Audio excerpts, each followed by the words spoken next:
Hello students. So this is time we are going to start with vibration of string. बहुत important है, बहुत आराम से सुनना, हर चीज को अच्छे से समझना, लिखना, नोट डाउन करना। मैं पहले ही बोलता हूँ डिस्क्रिप्शन में एक स्टैंडर्ड आंसर होता है, मैं पढ़ाता हूँ, वो आंसर आपको हमेशा लिखना है जैसे आप क्लासरूम में नोट डाउन करते हो।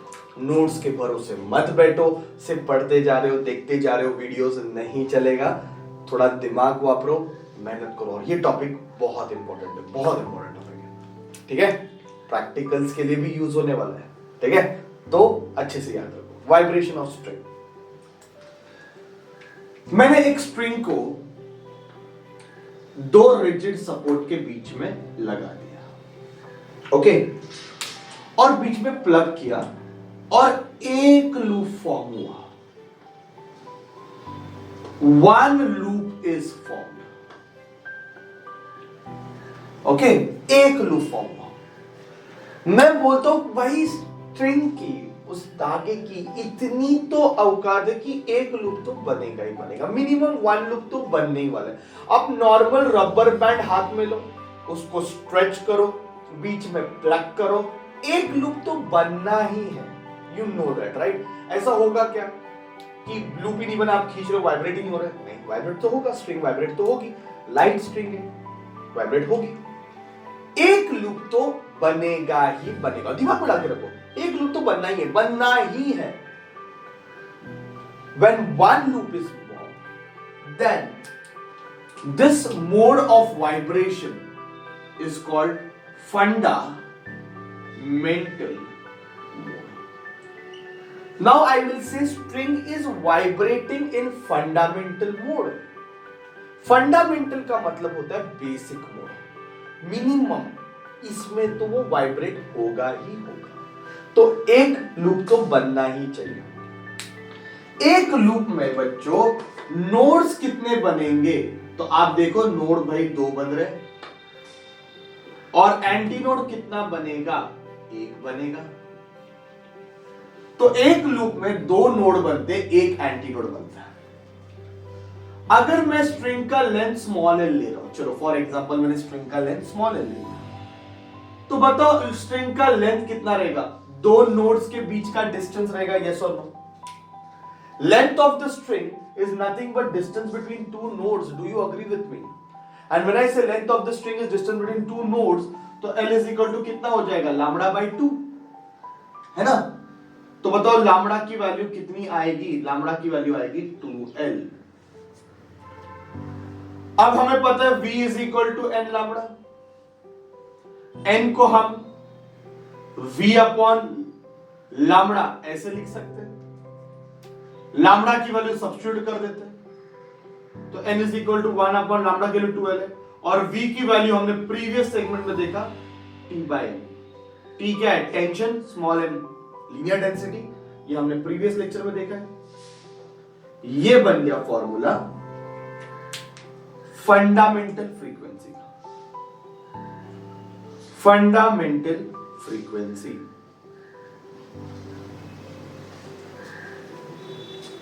ठीक है? लर्न कर दो, बाय हार्ट कर दो। डिराइव करना बहुत डिफिकल्ट काम नहीं है, बट कॉन्सेप्ट को समझना बहुत जरूरी है। फंडामेंटल मोड, व्हेन आई से string is vibrating in fundamental mode, आपके समझ में आना चाहिए फंडामेंटल मोड मतलब एक लूप बन रहा है। एक लूप मतलब दो नोड बने, एक एंटी नोड बना है ना? एक लूप में दो नोड और एक एंटी नोड बनेगा, बराबर है? फॉर्मूला याद रख फ्रीक्वेंसी का, फंडामेंटल फ्रीक्वेंसी का 1/12 रूट ऑफ टी बाय। और बच्चों इसको मैं और नाम देने वाला, I am going to give one more name. Fundamental frequency को मैं और बोलूंगा फर्स्ट हार्मोनिक। क्या बोलने वाला मैं इसको? First harmonic. ये जो फंडामेंटल फ्रीक्वेंसी उसको मैं हार्मोनिक बोलूंगा। बेसिकली फंडामेंटल फ्रीक्वेंसी को ही हार्मोनिक बोलते हैं। हम इस पे आते हैं सेकंड पार्ट करने के बाद। Basically I hope you understood, जब स्ट्रिंग फंडामेंटल मोड पे वाइब्रेट हो तो क्या होता है। May happen, string will vibrate in the second mode. Now suppose string is vibrating in second mode.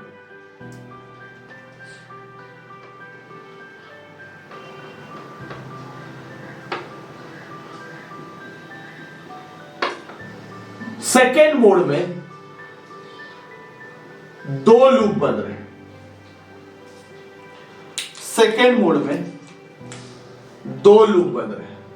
Node node node, anti node anti node. Suppose string का length L है. तो when I से string is vibrating in second mode, तो बच्चों loops कितने बन रहे हैं? दो. नोड कितने बने? तीन. एंटी नोड कितना बना? दो. यू कैन सी दो नोड बना है, तीन एंटी नोड बना है. एल मुझे बताओ, चलो यहां से लेके यहां तक, ये नोड से लेके ये नोड तक लैम्बडा 1/2. मैं यहां पे सिंबल लैम्बडा ले रहा हूं, यहां पे लैम्बडा 1 ले लिया. स्ट्रिंग आइदर ऐसे वाइब्रेट होगी या फिर ऐसे, मतलब ये मोड से स्ट्रिंग कौन से भी मोड पे वाइब्रेट हो सकती है. तो चलो स्ट्रिंग अगर सेकंड मोड पे वाइब्रेट हो रहा है तो वेवलेंथ में ले लिया लैम्बडा 1. तो यहां से लेके यहां तक वेवलेंथ लैम्बडा 1 है, और ये नोड से लेके ये नोड तक भी वेवलेंथ लैम्बडा 1 है बाय 2. ठीक से देखना, ये नोड से ये नोड तक लैम्बडा 1/2, ये नोड से नोड तक लैम्बडा 1/2, तो 2 लैम्बडा 1/2. देयरफॉर मुझे बताओ लैम्बडा 1 का वैल्यू क्या आएगा? 2L/2. 2L/2. अब बोलो मत कि 2 कैंसिल क्यों नहीं किया. ऐसे नहीं किया, मैं कर दूंगा. कैंसिल करना है तो करो, वापस मल्टीप्लाई करना पड़ेगा. फिलहाल मैं ऐसे रख रहा हूं. फ्रीक्वेंसी का फॉर्मूला क्या है? V/लैम्बडा. तो लैम्बडा 1 तो frequency N1. Therefore N1 is equal to V के बदले हम √T/m डाल सकते हैं, और लैम्बडा 1 के बदले ये डाल सकते हैं. तो लैम्बडा 1 के बदले 2L/2 डालो, तो ये उल्टा हो जाएगा ना, रेसिप्रोकल हो जाएगा ना. अपॉन लैम्बडा 1 है ना, तो इसका उल्टा हो गया 2/2L और V √T/m. अभी ये वाला जो टर्म है वो आपका N है, फंडामेंटल फ्रीक्वेंसी. देखो, सो मैं बोल सकता हूं भाई N1 is 2 times N. What is N1? It is 2 times N, and this is your next frequency 2N. अच्छा, N का मतलब मैंने क्या बोला था? N फंडामेंटल फ्रीक्वेंसी, या फिर उसको हम बोलेंगे हार्मोनिक. N को हम क्या बोलेंगे? फंडामेंटल फ्रीक्वेंसी, या फिर हम उसको बोलेंगे हार्मोनिक. 2N का मतलब है second harmonic. Second harmonic. 2N का मतलब है सेकेंड हार्मोनिक. सेकेंड हार्मोनिक का मतलब है कि ये बेसिक फ्रीक्वेंसी है, उसके हायर फ्रीक्वेंसी भी वाइब्रेट होते हैं 2N. सेकेंड हार्मोनिक का मतलब है 2 इंटू फंडामेंटल फ्रीक्वेंसी. हार्मोनिक का मतलब क्या है? फंडामेंटल फ्रीक्वेंसी और मल्टीपल ऑफ फंडामेंटल फ्रीक्वेंसी. तो जब मैं बोलता हूं 2N तो उसका मतलब होता है सेकेंड हार्मोनिक. अगर मैंने बोला 3N तो उसका मतलब होता है थर्ड हार्मोनिक. अगर मैं बोला 10N तो उसका मतलब होता है 10th हार्मोनिक. ओके. 2N मतलब 2 मतलब सेकेंड, N मतलब हार्मोनिक, तो सेकेंड हार्मोनिक. तो ये सेकेंड हार्मोनिक की फ्रीक्वेंसी 2N. या फिर इसको हम दूसरा नाम देंगे, अच्छे से याद रखो, फर्स्ट ओवरटोन. क्या नाम दिया इसको मैंने? First overtone. ओवर का मतलब होता है हायर, टोन का मतलब होता है frequency. Overtone higher frequency, overtone higher frequency. Fundamental frequency ये बेसिक फ्रीक्वेंसी है. ये वाली जो फ्रीक्वेंसी वो फंडामेंटल है, बेसिक है. ये ओवरटोन है क्या? नहीं. ये हायर फ्रीक्वेंसी है क्या? नहीं. फंडामेंटली बेसिक है. उसके बाद जो आएगा वो आएगा फर्स्ट ओवरटोन. फंडामेंटल फ्रीक्वेंसी के बाद जो आएगा वो आएगा फर्स्ट ओवरटोन. उसके बाद जो आएगा वो सेकंड ओवरटोन. अभी ये फर्स्ट मोड है. स्ट्रिंग एक तो ऐसे वाइब्रेट होगी, या फिर स्ट्रिंग ऐसे वाइब्रेट होगी. स्ट्रिंग एक लूप बना के वाइब्रेट होगी, या फिर स्ट्रिंग दो लूप बना के वाइब्रेट होगी. समझो मैं क्या बोल रहा हूं. स्ट्रिंग में एक लूप तो बन रहा है, या फिर टेंशन मिशन ऐसे है कि स्ट्रिंग में दो लूप बन गए. एक तो एक लूप बना या फिर दो लूप बन गए. स्ट्रिंग ऐसे वाइब्रेट हो रहा है या फिर ऐसे वाइब्रेट हो रहा है. बीच में कोई मोड नहीं है. 1.5 मोड है, सवा मोड है, ऐसा मोड नहीं है. ये फर्स्ट मोड है, ये सेकंड मोड है. एक लूप या फिर दो लूप. तो ये बेसिक है, तो ये फर्स्ट हायर फ्रीक्वेंसी, ये बेसिक है. उसके बाद ये आने वाला है, इसके बाद यही मोड है. बीच में और कोई मोड नहीं है, तो ये बेसिक है। तो ये first higher frequency, first higher frequency मतलब फर्स्ट ओवर टोन। बात समझ में आ रहा है? करेंगे तो समझ में आएगा। डेरिवेशन तो बहुत सिंपल है, एक और देख लो। When string is vibrating in third mode, when string is vibrating in third mode, third mode में कितने लूप्स फॉर्म होंगे बताओ, आप लोग ही बताओ। 3 लूप फॉर्म होंगे, है ना? I am very bad in diagram. 3 loop form हो गए। अच्छा बताओ नोड्स कितने बन रहे, देखो 1 2 3 4, है ना? एंटी नोड कितने बन गए? 3, 1 2 3। तो मुझे बताओ लूप्स कितने फॉर्म हो रहे हैं? 3। ओके, लूप्स कितने फॉर्म हो रहे हैं? 3। नोड कितने फॉर्म हो रहे हैं? 4। एंटी नोड कितने फॉर्म हो रहे हैं? 3। तो थर्ड मोड में 3 लूप, तो बहुत सिंपल है। फर्स्ट मोड में 1 लूप बनता है, सेकंड मोड में 2 लूप बनते हैं, थर्ड मोड में 3 लूप बन रहे हैं। इसके बाद ये, इसके बाद ये, बस। तो L क्या आएगा बताओ? ये नोड से लेके ये नोड तक लैम्बडा 2/2 वेवलेंथ मैंने लैम्बडा 2 ले लिया, फिर लैम्बडा 2/2 प्लस लैम्बडा 2/2, है ना? 1 2 3, यहां से लेके यहां तक लैम्बडा 2/2, यहां से लेके यहां तक लैम्बडा 2/2, यहां से लेके यहां तक लैम्बडा 2/2। तो इसको मैं 3 लैम्बडा 2/2 लिखता हूं। तो लैम्बडा 2 जो है, what is lambda 2? It is 12/3, क्योंकि फ्रीक्वेंसी का फॉर्मूला क्या है? V upon lambda 2। Therefore N2 क्या आएगा? लैम्बडा 2 का रेसिप्रोकल। इसका रेसिप्रोकल क्या आएगा? 12/3 का 3/12 रूट ऑफ T/M। बच्चों ये जो है ये N है, तो मैं लिख सकता हूं इसमें कि भाई N2 जो है वो 3N मिला। 3N मतलब कौन सा हार्मोनिक हो गया बताओ? 3N मतलब क्या हो जाएगा बताओ? 3N का मतलब है थर्ड हार्मोनिक।